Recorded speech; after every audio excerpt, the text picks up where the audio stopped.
اعوذ باللہ من الشیطان الرجیم، بسم اللہ الرحمن الرحیم۔ السلام علیکم۔ امید ہے آپ تمام سامعین ایمان و صحت کی بہترین حالتوں میں ہوں گے۔ اگر خدا نخواستہ نہیں بھی ہیں تو دعا ہے کہ اللہ پاک آپ کے ایمان کو، آپ کی صحت کو بہترین درجہ عطا فرمائے، آمین ثم آمین یا رب العالمین۔ آج کی جو حدیث جس کا انتخاب ہم نے کیا ہے الحمدللہ بہت ہی بہترین ہے۔ ویسے تو تمام احادیث بہترین ہیں کیونکہ رسول اللہ صلی اللہ علیہ وسلم کی زبان مبارک سے ادا ہوئی ہیں، تو لیکن یہ ہے کہ آج کے دور کی جو سب سے اہم ضرورت ہے اس وقت ہم اس کے اوپر بات کرنے جا رہے ہیں۔ لیکن اس سے پہلے کہ ہم آغاز کریں آداب دورہ حدیث کو میں دہراتی چلوں کہ اگر آپ لیٹے ہوئے ہیں تو بیٹھ جائیے، اور آپ کا سر کھلا ہوا ہے، آپ خاتون ہیں یا مرد تو اپنا سر ڈھک لیجئے اور باوضو ہو جائیے۔ اس کے ساتھ ہی بدن کی پاکی کے بعد زبان کی پاکی بھی ضروری ہے، تو زبان سے درود شریف پڑھ لیجئے۔ اللہم صلی علی محمد وعلی آل محمد کما صلیت علی ابراہیم وعلی آل ابراہیم انک حمید مجید۔ اللہم بارک علی محمد وعلی آل محمد کما بارکت علی ابراہیم وعلی آل ابراہیم انک حمید مجید۔ حدیث کی جو روایت ہے وہ ترمذی سے ہے۔ حدیث ہے حضرت حذیفہ رضی اللہ عنہ سے روایت ہے کہ رسول اللہ صلی اللہ علیہ وسلم نے فرمایا، اس ذات کی قسم جس کے ہاتھ میں میری جان ہے، تم امر بالمعروف اور نہی عن المنکر کرتے رہو، ضرور ان قریب اللہ تم پر اپنی طرف سے عذاب نازل فرمائیں گے، پھر تم اس سے دعا کرو گے لیکن تمہاری دعا قبول نہیں ہوگی۔ یعنی کہ اگر یہ روک دیا گیا امر بالمعروف اور نہی عن المنکر کا، تو دعائیں قبولیت کا درجہ نہیں پائیں گی۔ اللہ کے نبی صلی اللہ علیہ وسلم قسم اٹھا رہے ہیں، کیوں؟ وہ ہماری طرح نہیں تھے کسی بھی بات پہ قسم اٹھائیں۔ آپ علیہ الصلوۃ والسلام قسم لے رہے ہیں تو بات کی جو سنگینی ہے، یعنی اس کی اہمیت ہے، اس کو جتلانے کے لیے، اس کو بتانے کے لیے جو ہے آپ علیہ الصلوۃ والسلام قسم اٹھا رہے ہیں۔ اس حدیث مبارکہ میں اللہ کے پیارے نبی ہمیں آگاہ کر رہے ہیں کہ مستقبل میں ایسا ہوگا کہ ہماری دعائیں قبول نہیں ہوں گی، اللہ کا عذاب ایسا آئے گا۔ اور وہ عذاب کیوں آئے گا؟ اس کی وجہ یہ ہوگی کہ ہم امر بالمعروف اور نہی عن المنکر کا عمل چھوڑ دیں گے۔ اب یہ عمل کیا ہے؟ یہ عمل ہے کہ نیک کام کرو اور لوگوں کو نیکی کے کاموں کی طرف راغب کرو اور ان کو برائیوں سے روکنے کی تلقین کرو۔ یعنی پہلا حصہ اس کا یہ ہے کہ آپ خود نیکی کی طرف جائیں، آپ خود نیکی کے رستے پر چلیں اور نیکیاں کریں، لیکن یہ کافی نہیں ہے، اس کے ساتھ ساتھ آپ لوگوں کو نیکی کی ترغیب بھی دیں۔ آپ جب کسی سے ملیں، جب کسی سے بات کریں تو آپ اس کو کہیں کہ آپ فلاں نیکی ہے، آپ اس کام کی طرف متوجہ ہوں، آپ بھی یہ نیک کام کریں۔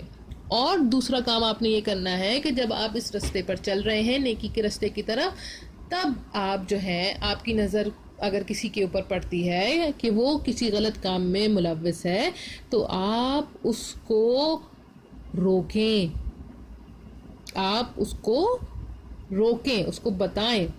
آج سے 1400 سال قبل آپ علیہ الصلوۃ والسلام نے جو پیشن گوئی فرمائی تھی وہ آج سچ ہو چکی ہے۔ کرونا ایک ایسا عذاب ہے جس نے تمام دنیا کو اپنی لپیٹ میں لے لیا۔ سب نے دعائیں کی، بہت دعائیں کی اس کے ٹلنے کی، مگر ایسا نہیں ہوا، وہ نہیں ٹلا، ابھی بھی ہے۔ اور ہمیں روز کوئی نہ کوئی نیا ویریئنٹ جو ہے پتہ چل رہا ہوتا ہے کہ اومیکرون آ رہا ہے، تو کوئی فلانا آ رہا ہے، کوئی فلانا آ رہا ہے، کوئی بیٹھے بیٹھے جان سے چلا گیا تو کوئی کنگال ہو گیا، کوئی بینکرپٹ ہو گیا، غرض کوئی گھر بھی مکمل طور پر اس وبا سے محفوظ نہیں رہ سکا۔ آج 2 سال سے زائد کا عرصہ گزر جانے کے باوجود ہم اس وبا سے چھٹکارا حاصل نہیں کر سکے۔ اس کی وجہ تو ہمیں رسول اللہ صلی اللہ علیہ وسلم نے 1400 سال قبل بتا چکے تھے، لیکن اس کی جو کیور ہے، جو بڑے بڑے سائنسدان بھی دریافت نہیں کر سکے، مگر رسول اللہ صلی اللہ علیہ وسلم نے ہمیں کتنے سال پہلے بتا دیا تھا، ہم نے دھیان ہی نہیں دیا۔ ہماری لا علمی، ہماری کم علمی، ہماری سستی، ہماری کوتاہی، ان سب کا خمیازہ ہے کہ آج ہم اس نہج پر کھڑے ہیں۔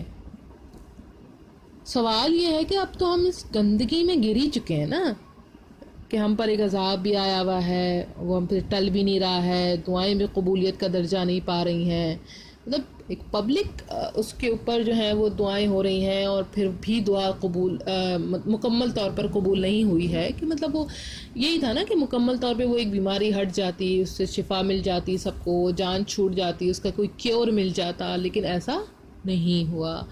تو اس کے اب طریقہ کار کیا ہے کہ ہم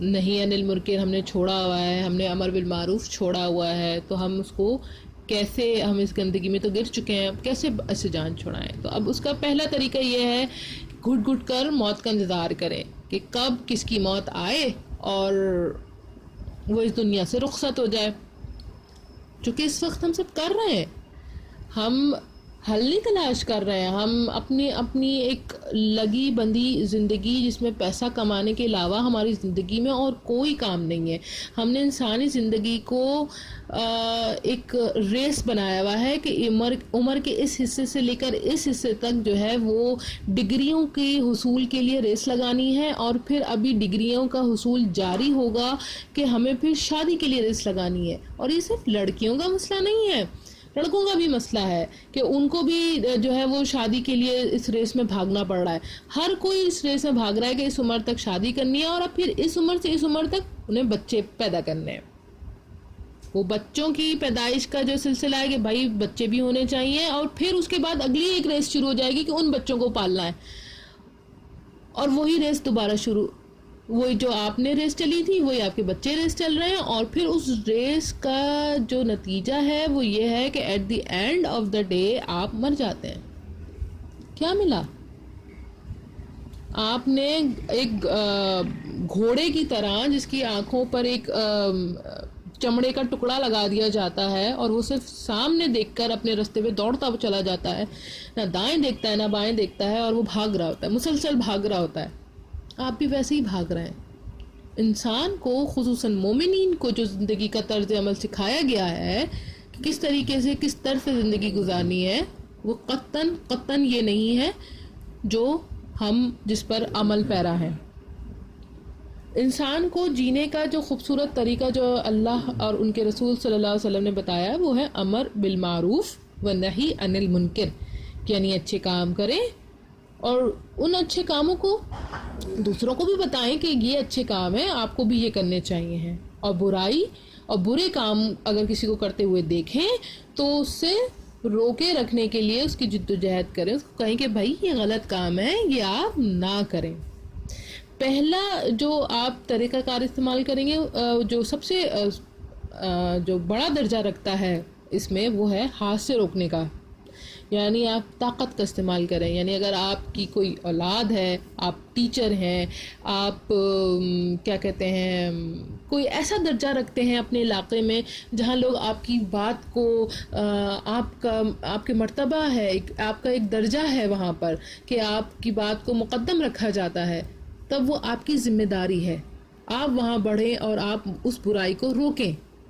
آپ اگر اتنی طاقت رکھتے ہیں تو آپ پر فرض ہے کہ آپ اس برائی کو روکیں۔ آپ اگر کسی کو کہہ سکتے ہیں کہ بیٹا یہ کام نہ کرو، آپس میں نہ لڑو، تو آپ ان کو روکیں، آپ ان کو بولیں، ایٹ لیسٹ بولیں۔ اور اگر آپ دونوں کا ہاتھ پکڑ کے الگ کر سکتے ہیں تو آپ ان کا ہاتھ پکڑ کے آپ ان کو علیحدہ کر دیں گے، آپ نہ لڑیں۔ آپ ایک دوسرے کو گالی نہ دیں، آپ ایک دوسرے کے ساتھ جو ہے تمیز سے پیش آئیں، اچھے طریقے سے پیش آئیں۔ تو اگر آپ کوئی بھی کسی بھی قسم کی کوئی اخلاقی برائی دیکھ رہے ہیں، ویسے تو یہاں مخاطب میں زیادہ تر خواتین ہی ہیں، لیکن اگر کوئی مرد حضرات بھی باہر جا رہے ہیں یا وہ دیکھ رہے ہیں، اور کسی قسم کی کوئی اکثر بچے جو ہیں، نوجوان بچے بائکس جمع کر کے ایک ساتھ بیچ راستے میں کھڑے ہو جاتے ہیں، تو آپ ان کو سمجھائیں کہ رسول اللہ صلی اللہ علیہ وسلم نے اس طریقے سے راستے کی محافل لگانے سے منع فرمایا ہے۔ ایسی محافل نہ لگائیں جس سے گزرنے والوں کو تکلیف پہنچتی ہو، یعنی اگر جیسے کوئی خاتون وہاں سے گزر رہی ہیں، بچیاں وہاں سے گزر رہی ہیں، تو کتنا ہی ایک نازیبا ایک طریقہ کار لگے گا کہ اگر آپ اپنی باتوں پر بھی ہنس رہے ہیں تو ان خواتین کو لگے گا شاید آپ ان کا مذاق اڑا رہے ہیں، یا شاید آپ ان کے ساتھ جو ہے وہ کچھ بدتمیزی کر رہے ہیں. تو کس طرح کا وہ ایک ماحول آپ جو ہے وہ فراہم کر رہے ہیں. راستے کے آداب، مجالس کے آداب، وہ تمام رسول اللہ صلی اللہ علیہ وسلم نے اپنی احادیث مبارکہ میں ان چیزوں کو جو ہے وہ بیان فرمایا ہے. تو ان چیزوں کی تعلیم کو عام کیجیے اتنا کہ یہ والے جو طریقہ کار ہے ان سے آپ روک سکیں. آپ کو فرق معلوم ہو کہ برائی کیا ہے. آپ کو یہ معلوم ہو کہ جو کنسرٹس ہیں وہ فتنہ کیسے ہیں. آپ کو یہ معلوم ہو کہ اگر کسی چیز کو فتنہ بتایا گیا ہے تو وہ فتنہ کیوں ہے. کیونکہ اگر آپ اس چیز کو محسوس نہیں کریں گے، اس چیز کو جانیں گے نہیں کہ فلاں چیز فتنہ ہے یا فلاں چیز برائی ہے، تو آپ اس چیز کو روک ہی نہیں پائیں گے نا. آپ اس چیز کو برا مانیں گے ہی نہیں، برا جانیں گے ہی نہیں، تو آپ اس سے خود رکیں گے کیسے؟ اور جب خود نہیں رکیں گے تو کسی اور کو رکنے کے لیے کیسے کہیں گے؟ جیسے ہم یہ کہا گیا کہ بھائی جو کنسرٹس ہیں وہ فتنہ ہے. کنسرٹس وغیرہ فتنہ کیسے ہیں؟ تو مجھے اصل میں نے اس لیے اس کا نام لیا کیونکہ میں کسی سے گفتگو کر رہی تھی اور انہوں نے مجھ سے کہا کہ کنسرٹس کر رہے ہیں نا، کوئی چوری ڈکیتی تو نہیں کر رہے. تو مجھے اس وقت تھوڑی سی ایک بڑا مطلب ایک تکلیف سی محسوس ہوئی کہ مطلب اتنے بڑے ہو جانے کے باوجود بھی اگر ہمارے مومنوں کو یہ والی بات کا علم نہ ہو تو یہ کتنا تکلیف دہ ہے نا. تو یہ کنسرٹس جو ہیں وہ فساد اس لحاظ سے ہیں کہ سب سے پہلی چیز تو یہ کہ موسیقی، وہاں پہ موسیقی کا پرچار ہو رہا ہے. موسیقی میں آپ کو پہلے ہی منع کیا گیا ہے کہ بھائی موسیقی جو ہے وہ کچھ لوگ حرام نہیں مانتے، میں ان کے پوائنٹ آف ویو کو یہاں پہ مقدم رکھ رہی ہوں اس وقت، کیونکہ ہم نیوٹرل وے میں بات کریں گے نا تاکہ سب کو سمجھ میں آ سکے. کسی نے کہا اس بات کو یقین کر لیا کہ ہاں موسیقی حرام ہے تو پھر وہ تو کنسرٹس میں ہی نہیں جائیں گے. لیکن اگر کچھ لوگ کہتے ہیں کہ بھائی موسیقی حرام نہیں ہے تو ہم ان کی بات کرتے ہیں. ٹھیک ہے جناب، آپ نے مان لی، ہاں آپ نے کہا، ہم نے مان لیا کہ موسیقی حرام نہیں ہے. لیکن وہاں کا جو ماحول ہے، جو نوجوان ایک دوسرے سے ٹکرا رہے ہیں، ایک دوسرے کے اس ماحول میں ہیں، کس طرح کے کپڑے پہن رہے ہیں، کس طرح کی گفتگو ہو رہی ہے، کس طرح کا وہ ایک جیم پیک کنڈیشن میں وہاں موجود ہے، سب ہوش سے بیگانہ ناچ رہے ہیں، ایک دوسرے کو کن نظروں سے دیکھ رہے ہیں، کس طرح کے خیالات ذہن میں آ رہے ہیں، زبان سے کیسے الفاظ ادا ہو رہے ہیں. تو کیا یہ تمام باتیں فساد نہیں ہیں؟ وہ کس قسم کے رشتے قائم ہو رہے ہیں، وہاں پہ تعلقات بن رہے ہیں، آگے جا کے وہ تعلقات کس سچویشنز میں جائیں گے، وہ آپس میں چھپ چھپ کے ملنے والے سلسلے جن کو ہم جو ہے وہ نازیبا ہی مانتے ہیں اور نازیبا ہیں. دیکھیں یہ جو تنہائی ہے نا، بڑی بری چیز ہے، بڑی بری چیز ہے. انسان کو نا حیوان شیطان بنا دیتی ہے، وہ پھر انسان رہتا ہی نہیں. یہ تنہائی جو ہے نا، چاہے آپ اکیلے تنہا ہوں یا آپ دو لوگ تنہا ہوں، دونوں صورتوں میں تباہی تباہی ہے. ہاں ایک صورت ہے اس تنہائی کی جو آپ کو بہتر کر سکتی ہے، آپ اس میں جو ہے کوئی بہترین کام لے کر بیٹھ جائیں. لیکن ذہن اگر تنہا ہے تو پھر آپ کے ذہن میں کس طرح شیطان آپ پر حملہ کر سکتا ہے. وہ کہتا ہے نا میں بار بار آؤں گا، شیطان جو ہے بار بار آنے کی بات کرتا ہے. آپ تو اس لیے بہتر یہ ہے کہ کوئی نہ کوئی آپ کام کرتے رہیں. جیسے یہ کہا ہے کہ آپ خالی ہوں تو اللہ کا ذکر کریں، تسبیح کرتے رہیں. تسبیح زبان پہ جاری ہوگی تو وہ آپ کے دماغ کو یہاں وہاں بھٹکنے سے بچا لے گی. تو ہمیں سب سے پہلی چیز جو ڈھونڈنی ہے، تلاش کرنی ہے، دیکھنی ہے، وہ یہ دیکھنی ہے کہ کون کون سی باتیں، کون کون سے اعمال، کون کون سی ایسی چیزیں جو ہم کر رہے ہیں وہ اس میں ہمارے لیے فساد کا باعث بن سکتی ہیں. تو اب ایک طریقہ یہ ہو سکتا ہے، ایک پریکٹیکل طریقہ، آپ ایک کاپی لیں، ایک صفحہ لیں اپنے پاس، اس کے بعد اس میں نوٹ ڈاؤن کریں کہ آج آپ نے کیا کیا کیا کیا کام کیے. صبح اٹھ کر آنکھ کھولنے کے فوراً بعد اور اس کے بعد سونے تک آپ نے کیا کیا، یا آپ اگلے دن تک جو ہے وہ پچھلے دن کا اگلے دن کر سکتے ہیں، یعنی جیسے آج جو کچھ کیا وہ آپ کل بیٹھ کے وہ ساری چیزیں انالیسس کریں. پھر آپ اس میں دیکھیں گے کہ آپ نے کتنے فسادی کام کیے. آپ ایک کالم بنائیں، اس میں آپ وہ لکھیں کہ آپ نے سوچا کس کس ٹاپک کے بارے میں تھا. پھر اس کو ریڈ مارکر سے نا سرکل کریں کہ یہ فسادی سوچا، یہ فسادی سوچا، یہ فسادی تھا، یہ فسادی تھا. کتنی باتیں ایسی ہوتی ہیں جو فسادی ہمارے ذہن میں آتی ہیں، کس کس کو دیکھ کے ہمارے ذہن میں کیسے خیال آتے ہیں. کسی کو دیکھ کر ہم حسد کرتے ہیں تو کسی کو دیکھ کر ہم جلتے ہیں. اکثر ہم کہتے ہیں کہ نہیں ہم تو نہیں جلے، لیکن آپ اس کو انالیسس کر کے جب دیکھیں گے نا تب آپ کو سمجھ میں آئے گا گاڈ یہ تو مجھے جلن محسوس ہو رہی تھی، یعنی یہ تو مجھے یوں کرنا ہی نہیں چاہیے تھا. پھر آپ کو بہت ساری چیزیں پتہ چلیں گی. جیسے میں ایک چیز پڑھ رہی تھی، بھی ایک حدیث ہی پڑھ رہی تھی تکبر کے حوالے سے، کہ جس نے ایک ذرہ برابر بھی تکبر ہوگا وہ دوزخ میں جائے گا، وہ جنت کی خوشبو بھی نہیں پا پائے گا. اتنی خوفناک چیز تھی. تو وہ تکبر کے بارے میں نے پڑھا کہ اس میں یہ ہے کہ تکبر کا ایک درجہ ایسا ہے کہ جس میں انسان یہ سوچتا ہے کہ میں جو ہوں وہ اچھا ہوں، سب سے اچھا ہوں، کوئی برا نہیں ہے لیکن میں سب سے اچھا ہوں. یہ تکبر کا سب سے نچلا درجہ ہے. پھر ایک اور چیز تھی کہ تکبر جو ہے انسان اس میں جو ہے وہ کسی کو نیچا نہیں دکھاتا، مگر وہ جو ہے کسی کی بات بھی نہیں سنتا. کہ کوئی جو ہے اس کو اگر وہ سمجھتا ہے کہ وہ بہت کامل ہے، وہ کمپلیٹ ہے، لیکن یہ ہے کہ وہ اس میں کسی کی طرف دھیان بھی نہیں دیتا، اور وہ سوچتا ہے کہ یہ جو لوگ ہیں نا یہ گناہ گار ہیں، اور کیونکہ یہ جو ہے نا میری طرح نیکیاں نہیں کر رہے ہیں. تو اس طرح کے خیالات کی جو اس مختلف طرح سے نا شیطان ہمیں گھیرتا ہے. کبھی یہاں سے گھیرتا ہے، کبھی وہاں سے گھیرتا ہے، کبھی ایسے کان گھما کے پکڑتا ہے، کبھی ویسے کان گھما کے پکڑتا ہے، لیکن کھڑا وہیں رہتا ہے. وہ آپ کو گول گول گھماتا ہے، گول گول گھماتا ہے. تو آپ کو کیا کرنا ہے؟ آپ کو انالیسس کرنی ہے، اپنی انالیسس کرنی ہے، اپنے سوچوں کی کرنی ہے، اپنے اعمال کی کرنی ہے. پھر اس میں سے چیزیں پوائنٹ آؤٹ کرنی ہے، نکالنی ہے. آپ کسی کو نہ بتائیں کہ آپ کیا سوچ رہے ہیں، آپ کسی کو نہ بتائیں کہ آپ نے کیا غلطی کی، کیونکہ یہ بڑا شرمندگی محسوس کرنے والی چیز ہوتی ہے کہ ہم نے جو ہے نا یوں غلط سوچا تھا، یا ہم نے یہ ایسا سوچا تھا. نہیں بتائیں کسی کو. آپ اللہ تعالیٰ سے معافی مانگ لیں کہ اللہ میاں یہ تو غلطی ہو گئی، اب جو ہے نا بس آپ کی جو ہے وہ سپورٹ چاہیے، آپ کی طاقت چاہیے کہ آپ میرے ساتھ نا بس مجھے اپنے حصار میں لے لیں کہ مجھ سے نا آئندہ دوبارہ کبھی یہ والی غلطی نہ ہو، یہ والی کیا اور بھی کسی قسم کی کوئی غلطی نہ ہو. بس دل سے تکبر نکال دیں. ہم سب کے دلوں میں تکبر ہے. تکبر کا کوئی چھوٹا بڑا ہر طریقے کا درجہ جو ہے نا ہمارے اس میں ہے. ہمیں کیا کرنا ہے، مطلب اب ہمیں کیا، اس میں ہم یہ پڑھ رہے تھے کہ ہمیں پہلے یہ والی چیزیں معلوم ہو جائیں گی نا، تو پھر ہمیں کیا کرنا ہے، جب ہمیں یہ معلوم ہو جائے گا کہ کیا اچھائی ہے کیا برائی ہے، ہم خود امر بالمعروف پر آ گئے، تو یہ ہے کہ اب ہمیں سامنے والے کو روکنا ہے کہ وہ کچھ غلط کر رہا ہے تو ہمیں ہاتھ پکڑ کے روکنا ہے.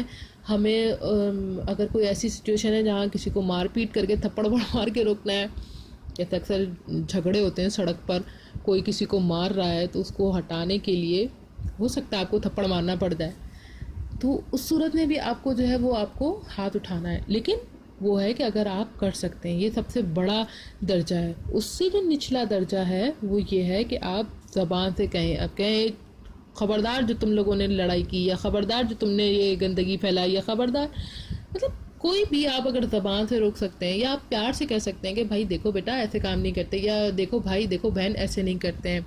آپ ان کو علیحدگی میں سمجھائیں تاکہ ایسا نہ ہو کہ وہ سب کے سامنے اپنی توہین محسوس کریں. ایسا نہ لگے کہ وہ ایسا محسوس نہ کریں کہ کہیں خدا نہ خواستہ آپ ان کا مذاق تو نہیں اڑا رہے ہیں، آپ ان کو جو ہے نیچا دکھانے کی کوشش تو نہیں کر رہے ہیں، وہ ایسا محسوس نہ کریں.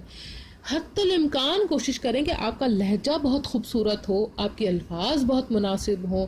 آپ اس میں کہہ بھی دیں کہ بھائی برا نہیں مانیے گا، میرا کہنے کا یہ مقصد نہیں ہے، ہو سکتا ہے میرا لہجہ ایسا لگے، ہو سکتا ہے میرے الفاظ ایسے نہ ہو، لیکن میرا کہنے کا مقصد یہ بالکل نہیں ہے. میں نہیں چاہتی کہ آپ دوزخ میں جائیں، میں نہیں چاہتی آپ کو کوئی تکلیف ہو، اس لیے میں آپ کو سمجھا رہی ہوں. تو پوری ایک اچھی سی تمیز باندھ کر آپ ان کو سمجھا دیں. اور جو ایمان کا سب سے نچلا درجہ ہے نا، وہ پتہ کیا ہے؟ وہ ہے کہ آپ دل میں خیال کریں کہ یہ برا ہو رہا ہے. اور یہ کہا گیا ہے کہ یہ نا ذرہ برابر ایمان والی سچویشن ہے کہ اگر یہ ہے نا دل میں ایمان والی تو یہ ہے. اور ہم لوگوں کے دلوں میں نا شاید ایمان رہا ہی نہیں ہے. یہ سب سے خطرناک اور الارمنگ سچویشن ہے. کیسے کہ اکثر اس کا مطلب یہ ہے کہ آپ برائی کو برا خیال کریں. یعنی ہم اکثر کہتے ہیں نا اس نے اگر ہم میں سے کچھ لوگ ایسے بھی ہیں جن کو کہا جائے کہ اچھا انہوں نے یہ کام کیا نا, کرنے دو, ہمیں کیا ہے, تو کیا ہوا, اس کی بیوی ہے, مارتا رہے. ایسا اکثر ہوتا ہے. تو اس کا مطلب یہ ہے کہ آپ نے اس برائی کو برا خیال نہیں کیا, تو سوچیں کیا آپ کے دل سے ایمان ختم ہو گیا ہے. اور کہا گیا ہے نا جس کے دل میں ذرہ برابر بھی ایمان ہوگا وہ جنت میں چلا جائے گا. تو اگر ذرہ برابر ایمان رہا ہی نہیں تو پھر کیسے جائیں گے. مجھے پہلے لگتا تھا کہ ہم جب کلمہ پڑھتے ہیں تو کلمہ پڑھنے والا کا جتنے بھی لوگ کلمہ پڑھنے والے ہیں وہ سب ذرہ برابر ایمان والے کہلائیں گے. تو مجھے کبھی کبھی نا لوگوں پہ بڑا غصہ آتا تھا کہ یہ تو ایسے ایسے کام کرتے ہیں, یہ بھی کیا جنت میں چلے جائیں گے. لیکن پھر اس وقت جب یہ حدیث پڑھی تو سمجھ میں آیا کہ ذرہ برابر ایمان تو یہ والا ہوتا ہی نہیں. اچھا یہ والی جو سوچ کا میں بتا رہی ہوں نا وہ بڑی بچپن کی سوچ ہے. آئی واز ان کلاس 5, یہ تب کی بات ہے. تو خیر اب الحمدللہ ایسی گندی واہیا سوچیں نہیں آتی کہ میں لوگوں کا ایمان جانچوں. لیکن یہ ہے کہ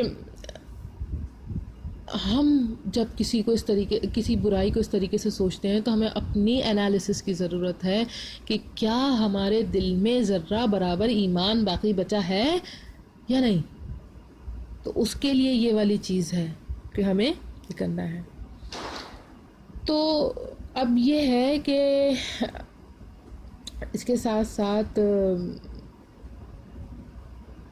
کیونکہ اگر کسی انسان میں نا ایمان کا نچلا درجہ بھی نہیں رہا تو سوچیں بنا ایمان کے صرف ایک کھوکھلا ڈبہ ہوگا, دل تھوڑی ہے. اس کھوکھلے شخص کی دنیا تو خراب ہوگی ہی ہوگی. کیونکہ جب ہمارے اندر سے ایمان ختم ہونے لگتا ہے نا تو پھر ہمارے ہم کچھ بھی کرتے ہیں, ہم برے کام بھی کرنے شروع کر دیتے ہیں, وہ ہمارے پاس اثر ہی نہیں ہوتا. ہمارا ضمیر ہمیں کہتا ہی نہیں کہ ہیلو ہیلو کیا کر رہے ہو, ہمیں کچھ نہیں کہتا. وہ کہتا ہے ہاں ٹھیک ہے, وہ تو مر چکا, مرا ہوا کہاں سے کچھ بولے گا. تو اس دائمی زندگی کا کیا ہوگا, یعنی جہاں موت بھی نہیں آئے گی. کیونکہ موت تو صرف یہاں ایک دفعہ آنی تھی نا, یہ آخری موت ہوگی. ابھی ہم جو لوگ زندہ ہیں یہ آخری موت مریں گے ہم, کیونکہ ہم 2 بار مریں گے زندگی میں نا. اس سے پہلے جو ہے ہم عالم ارواح میں جب ہم پیدا کیے گئے اور ہم سے عہد الست لیا گیا اور اس کے بعد ہماری روحیں ختم ہو گئیں اور یعنی جو ہے وہ پھر سلا دی گئیں. اور پھر جو ہے وہ روحیں جو ہیں اپنی ماں کی کوکھ میں سے دوبارہ جنم لیا انہوں نے. اور پھر اب جب ہم انسان بڑے ہوئے, بوڑھے ہوئے اور اس کے بعد موت کی آغوش میں چلے گئے تو یہ ہماری دوسری موت ہے. قرآن شریف میں اس کا ذکر ہوا ہے, ٹھیک ہے نا. تو یہ آخری موت ہے, اس کے بعد کبھی موت نہیں آئے گی, چاہے وہ دوزخ ہے چاہے وہ جنت ہے. اب وہ ہمارے اختیار میں ہے کون سی دائمی زندگی کا ہم جو ہے وہ اس کو کس طرح سے بناتے ہیں. ہم چاہے تو جنت چوز کر لیں یا پھر خدا نہ خواستہ اللہ نہ کریں کسی کے پاس بھی جہنم کا وہ. تو اس بات کی اہمیت کو یوں بھی سمجھیے کہ جب کسی کو برائی سے نہیں روکا تو وہ برائی جو ہے نا وہ اس کے اندر راسخ ہو جائے گی, اور جب کوئی چیز اس کے اندر راسخ ہو جائے گی تو معاشرہ برباد ہو جائے گا. جیسے پہلے زمانے میں محلے والے دوسروں کے بچوں کو غلط کام کرتے ہوئے دیکھتے تو ان کو نصیحت کرتے, ان کے گھر والوں کو بتاتے تھے کہ بھائی آپ کا جو بچہ ہے فلانی گندی اس میں جو ہے ہیبٹ کو اپنا چکا ہے, گندی عادت کو اپنا چکا ہے, اب اس کو ضرورت ہے کہ کوئی جو ہے اس کی کاؤنسلنگ کرے, کوئی دیکھے, کوئی پرسش کرے, کوئی سوال کرے. مگر اب جو ہے مغرب کی پیروی نے نا ہمیں برباد کر دیا ہے. مغرب کی پیروی کیسے کہ اپنے کام سے کام رکھو والی. اب کوئی کسی کے معاملے میں اس کی اصلاح کی نیت سے تو کیا وہ کوئی بولتا ہی نہیں ہے. ہاں غیبت لازمی کرتے ہیں آپس میں ایک دوسرے کا, اللہ وہ دیکھو فلانے کا بیٹا یوں کرتا ہے, یہ والی غیبت لازمی ہو جاتی ہے. حالانکہ یہ نہیں کرنا چاہیے. آپ کو اگر پتہ چلا ہے کہ فلیٹ نمبر A1 کے بچے نے یہ غلطی کی ہے تو آپ اس کے پیرنٹس کے پاس جائیں, آرام سے بیٹھیں, میٹھے لہجے میں بات کریں اور ان کو کہیں کہ بھائی میں نے ایسی چیز دیکھی تھی, اب آپ جو ہے سنبھال لیں, یہ اچھی بات نہیں ہے ایسا کرنا. لیکن ہم کیا کرتے ہیں, ہم A2 میں جاتے ہیں اور A1 والے کی جو ہے وہ کہانی جا کر سناتے ہیں کہ وہاں نا یہ ہوا. یہ غلط ہے, یہ نہیں کرنا ہے. آپ کو A1 والے فلیٹ میں رہنے والے کی اگر برائی پتہ چلی ہے تو آپ A1 میں ہی جا کر بتائیں, اور سینہ چوڑا کر کے لڑائی جھگڑا والا نہیں کر کے کہ ان کو تذلیل محسوس ہو کہ ان کے بچے سے جو ہے غلطی ہو گئی ہے تو آپ ان کو جو ہے موقع مل گیا ہے ان کی برائی کرنے کا, جو کہ عموماً اکثر لوگ کرتے ہیں کہ ان کو نیچا دکھانے کے لیے کیا جائے. لیکن ایسا نہیں کرنا ہے. آپ کو اگر وہ کرنا ہے تو ان کی اصلاح کیجئے, اور اصلاح ہمیشہ جو ہے وہ اکیلے میں ہوتی ہے, 4 لوگوں کے بیچ میں نہیں ہوتی کبھی بھی اصلاح. 4 لوگوں کے بیچ میں بچے کی بھی اصلاح آپ کبھی بھی نہ کریں, اپنی اولاد کی اصلاح کبھی 4 لوگوں کے بیچ میں نہ کریں. اس کو اس برائی سے اس وقت کسی بہانے سے روک لیں, آرام سے وہاں سے نکال لیں, اسے وہاں کچھ نہ کہیں, لیکن اس کی اصلاح اگر آپ کو کرنی ہے تو تنہائی میں کرنی ہے. بچے بھی جو ہے نا وہ برابر وہی عزت مانگتے ہیں جو کسی بڑے کو دی جاتی ہے. سب کے سامنے تھپڑ مار دینا, یا سب کے سامنے ان کو گھسیٹ لینا, یا سب کے سامنے کچھ ایسی حرکت کر دینا, یہ غلط ہے. آپ ان کو عادی بنا رہے ہیں کہ یہ بے عزتی سہنا جو ہے وہ یہ آسان ہے, یا یہ جو ہے یہی طریقہ ہے, ایسے ہی جیا جاتا ہے. تو پھر وہ اپنی لائف میں بھی نا ایک فینٹیسی بنا لیتے ہیں. فینٹیسی نہیں, اس کے لیے کیا لفظ استعمال کرنا چاہیے, اس کے لیے کہ وہ اپنی زندگی میں ایک نظریہ بنا لیتے ہیں کہ شاید تذلیل انسان کا حق ہے, اس کو ملنی چاہیے. ایسا کچھ ذہن میں وہ چیزیں تیار ہو جاتی ہیں. تو ہمیں ان سب چیزوں سے رکنا ہے. تو کیونکہ جب ہم دوسروں کو سمجھاتے ہیں نا تو وہ جو ہے جلدی اس راہ راست پر آ جاتے ہیں, اصلاح کرتے ہیں جب ہم ان کی. تو اور ایسا بھی ہوتا ہے کہ اس بات کو ہمیں ذہن میں رکھنا چاہیے کہ ہم جب کسی کی اصلاح کرتے ہیں تو وہ جلدی راہ راست پر آ جاتا ہے, اور کچھ لوگوں کو بہت وقت لگتا ہے. تو ایسے لوگوں کے ساتھ آپ نے کیا کرنا ہے, آپ کو جو ہے پیشنس رکھنا, صبر رکھنا ہے. اس صبر کے ساتھ آپ کو ان کے ساتھ پیش آنا ہے, اور اللہ تعالیٰ سے ان کے لیے دعا کرنی ہے, ان کے ساتھ خلوص ضرور قائم رکھنا ہے. اچھا, کسی کو نیکی کی طرف راغب کرنا بھی نیکی ہے, اور کرامن کاتبین جو ہیں وہ آپ کے اس اعمال کو مسلسل لکھ رہے ہیں. تو اس چیز میں ایک چیز یہ بھی ہے کہ کچھ لوگ یہ والی چیز کہ اگر آپ خود کوئی کام اچھا نہیں کر رہے ہیں, کوئی اچھا کام نہیں کر رہے ہیں, اور اسی اچھے کام کی تلقین آپ دوسرے کو کر رہے ہیں, تو آپ لازمی کریں. آپ کو 2 حکم ملے ہیں. ایک حکم یہ ملا ہے کہ برائی سے روکو, دوسرا حکم یہ ملا ہے کہ برائی سے خود بھی رکو. تو اگر آپ پہلا والا نہیں کر پا رہے ہیں تو دوسرا تو لازمی کریں. تو جب آپ خلوص دل سے دوسرے کو برائی سے روکیں گے تو اللہ تعالیٰ اس نیکی کے بدلے آپ کو بھی اس چیز کی توفیق عنایت فرما دیں گے انشاءاللہ کہ آپ خود بھی اس برائی سے رکیں گے. لیکن پہلے آپ کو مخلص ہونا پڑے گا اس دل سے کہ آپ جب کسی کو مخاطب کر رہے ہیں کہ بھائی فلاں برائی سے رک جاؤ, تو آپ کے دل میں بھی جو پہلا مخاطب وہ آپ خود ہوں گے. آپ خود یہ خیال کریں کہ بھائی پہلے مجھے بھی رکنا ہے, لیکن آپ لوگوں کو برائی سے روکنے کے کام سے رکیں گے نہیں. یہ کام آپ نے لازمی جاری رکھنا ہے, چاہے آپ کو خود کو راہ راست پر آنے میں جو ہے وہ 3 مہینے 2.5 مہینے 3 مہینے 4 سال لگ جائیں, لیکن آپ نے وہ کام جاری رکھنا ہے. آپ نے لوگوں کو برائی سے روکنے کے کام کو روکنا نہیں ہے. تو آج کے سیشن کو ختم کرنے سے قبل میں آخری بات یہی کہوں گی کہ نہیں انل منکر کرتے وقت نیک نیت اور پرخلوص رہنا چاہیے آپ کو, ٹھیک ہے. اور جب ہم خلوص سے نیت سے اصلاح کرتے ہیں تو سامنے والی کی عزت نفس کا خیال رکھتے ہیں, اور یہی خلوص کہ ہماری جو مومن بہن یا ہمارے جو مومن بھائی ہیں اپنی اس غلطی کی وجہ سے تکلیف میں نہ آ جائیں, اس سے تو ان کے جو انکار اور ان کی جو ملامت ہے اس کا برا نہیں مانتے, ٹھیک ہے. اور کوشش کرتے رہیں. جزاک اللہ خیر کثیرن کثیرا. اللہ پاک ہمیں دین کی صحیح سیکھ اور سمجھ عطا فرمائے. آمین ثم آمین یا رب العالمین. اور آپ تمام لوگ جو ہیں وہ ایمان و صحت کی بہترین حالتوں میں رہیں. اللہ پاک ہمارے ایمان کو روز افزوں جو ہے وہ اور بڑھا دیں اور ہمارے خون کے ساتھ جو ہے وہ اس میں گھل مل جائے. آمین ثم آمین یا رب العالمین.